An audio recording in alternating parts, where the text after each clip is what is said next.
एक वृद्ध स्त्री होती. त्या वृद्ध स्त्रीला रामनाथ नावाचा मुलगा होता. रामनाथ पैसे कमावण्यासाठी परदेशात गेला. मुलगा परदेशात गेल्यावर म्हातारी बाई खूप काळजीत आणि दुखी होती. कारण सून रोज त्याला खोटं सांगायची. म्हणून म्हातारी रोज चिंतेत आणि उदास राहायची आणि विहिरीवर बसून रडायची घराबाहेर. म्हातारीचा हा क्रम रोजच चालू होता. एके दिवशी दियाची आई नावाची एक बाई विहिरीतून बाहेर आली आणि म्हाताऱ्याला विचारले, म्हातारी आई, तू अशी का बसून रडतेस? तुला काय त्रास होतोय? मला तुझे दुःख सांग. मी तुझे दुःख दूर करण्याचा प्रयत्न करेन. त्या महिलेचा प्रश्न ऐकून वृद्ध महिलेने कोणतेही उत्तर दिले नाही आणि रडतच राहिली. दियाची आई एक प्रश्न पुन्हा पुन्हा सांगत होती. त्या म्हाताऱ्या बाईला या गोष्टीचा धक्का बसला. ती म्हातारी दिव्याच्या आईला म्हणाली, तू मला असं का वारंवार विचारतेस? खरंच माझं दुःख जाणून घेशील का?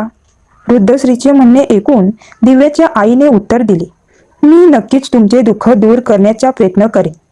दिव्याच्या आईकडून असे आश्वासन मिळाल्यावर वृद्ध स्त्री म्हणाली, माझा मुलगा कमाईसाठी परदेशात गेला आहे. त्यामागे माझी सून मला खूप वाईट बोलत राहते. हेच माझ्या दुःखाचे कारण आहे. वृद्ध महिलेचे म्हणणे ऐकून दियाची आई म्हणाली, संकट माता येथील जंगलात राहते. तुम्ही तुमचे दुःख त्याला सांगा आणि दुःखातून मुक्त होण्यासाठी प्रार्थना करा. आई खूप दयाळू आहे. दुःखाबद्दल खूप सहानुभूती आहे.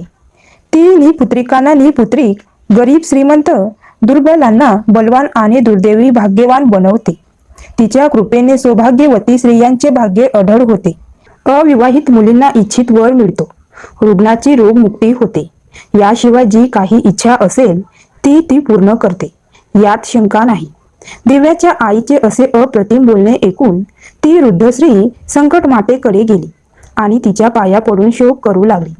संकट मातेने म्हातारीला अतिशय प्रेमळपणे विचारले, तू इतक्या दुःखाने पुन्हा पुन्हा का रडत आहेस? म्हातारी म्हणाली, आई, तुला सर्व काही माहीत आहे. तुझ्यापासून काहीही लपलेलं नाही. जर तू मला माझे दुःख दूर करण्याचे आश्वासन दिलेस तर मी तुला माझी दुःखाची कहाणी सांगेन.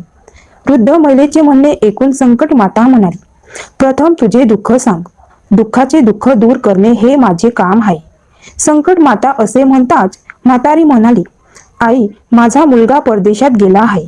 घरात नसल्यामुळे माझी सून मला वेगवेगळ्या गोष्टी सांगते. त्याचे शब्द मला सहन होत नव्हते. हेच कारण आहे की मी दुःखात पुन्हा पुन्हा रडते.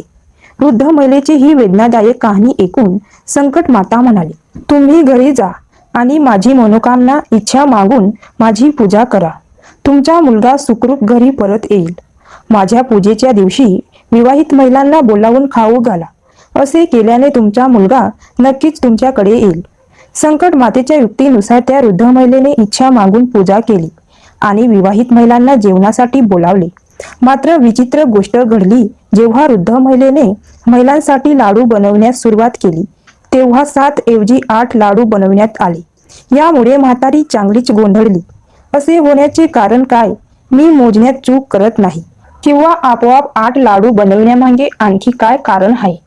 त्याच वेळी संकट माता म्हातारीच्या रूपात म्हातारीच्या समोर आली आणि म्हातारीला विचारलं, का म्हातारी, आज तुझ्या ठिकाणी काही उत्सव आहे का? हे ऐकून म्हातारी म्हणाली, आज मी संकट मातेची पूजा केली आणि विवाहित स्त्रियांना जेवायला बोलावले. पण मी मोजून 7 लाडू बनवल्यावर ते लाडू आपोआप 8 होतात. यामुळे मला काळजी वाटू लागली. वृद्ध महिलेचे म्हणणे ऐकून संकट माता म्हणाली, तुम्ही म्हाताऱ्याला पण बोलावले आहे का? म्हातारी म्हणू लागली, नाही, मी तसं केलं नाही. पण तू कोण आहेस? संकट माता म्हणाली, मी म्हातारा झालो आहे. मलाच आमंत्रण द्या.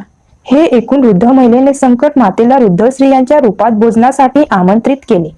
यानंतर सर्व आमंत्रित मधुचंद्र वृद्ध महिलेच्या घरी पोहोचले आणि वृद्ध महिलेने सर्वांना लाडू आणि इतर मिठाई खाऊ घातली.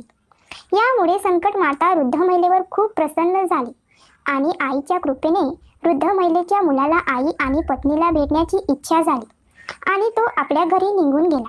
काही दिवसांनी वृद्ध महिलेने संकट मातेची पूजा केली आणि विवाहित महिलांना अन्नदान करत असताना कोणीतरी आपल्या मुलाच्या आगमनाची माहिती दिली.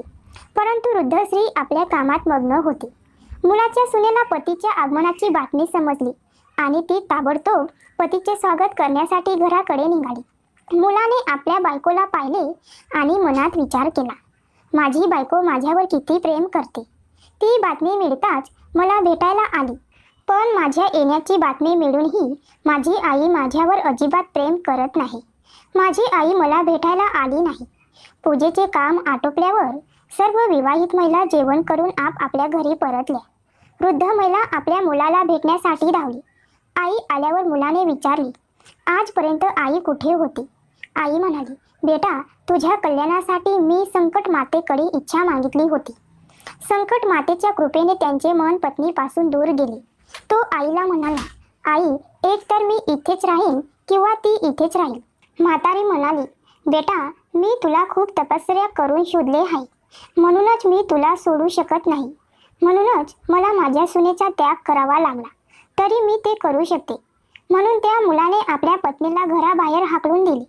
ती घराबाहेर पडल्यावर अतिशय दुःखी मनाने पिंपळाच्या झाडाखाली बसून रडू लागली. एक राजा तिथून जात होता. तिला रडताना पाहून राजा थांबला आणि विचारले, तू का रडत आहेस. मग त्याने आपली सर्व व्यथा राजाला सांगितली. राजा म्हणाला, आजपासून तू माझी धार्मिक बहीण आहेस, म्हणून रडू नकोस. मी तुझ्या सर्व संकटांना दूर करण्याचा प्रयत्न करीन. असे म्हणत राजाने त्या स्त्रीला आपल्या महलात आणले. राजवाड्यात गेल्यावर राजाने सर्व हकीकत राणीला सांगितली आणि राणीला म्हणाला, बघा, आजपासून माझी ही बहीण या महलात राहणार आहे आणि तिला कोणत्याही प्रकारचा त्रास होऊ नये. राजाच्या ठिकाणी पोचल्यानंतर काही दिवसांनी धर्माने प्रेरित होऊन रामनाथच्या पत्नीनेही संकट मातेचे व्रत सुरू केले आणि विवाहित स्त्रियांना संकट मातेच्या भोजनासाठी आमंत्रित केले. त्याने राणीलाही आमंत्रण दिले. सर्व नववधू लाडू खाऊ लागल्या. तेव्हा राणी म्हणाली, मला फक्त रबडी मलाई आणि स्वादिष्ट मिठाई पचते. हे दगडासारखे लाडू कसे पचतील. असे उद्दिष्ट बोलून राणीने लाडू खाण्यास नकार दिला. काही वेळाने संकट मातेच्या कृपेने रामनाथ आपल्या पत्नीच्या शोधात राजाच्या महलात आला. तेथे आल्यावर त्याने आपली पत्नी संकट मातेची पूजा करताना पाहून हात जोडून संकट मातेला नमस्कार केला आणि पत्नीला म्हणाला, प्रिय, माझा गुन्हा माफ करा. बायको म्हणाली, नाथ, हे सर्व नियतीने घडते, यात तुझा काही दोष नाही. तू माझा देव आहेस, माझ्या स्वतःच्या अपराधाची क्षमा करा.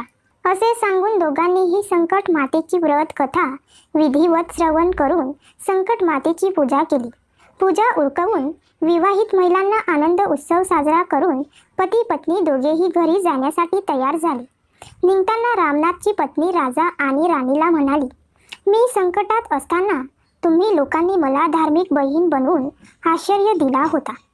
तुम्हाला काही मदत हवी असल्यास माझ्या कॉटेजवर मोकळ्या मनाने सोडा. असे बोलून पती पत्नी दोघेही आपापल्या घरी परतले. संकट मातेच्या प्रसादाचा अनादर केल्यामुळे राणी मोठ्या संकटात सापडली.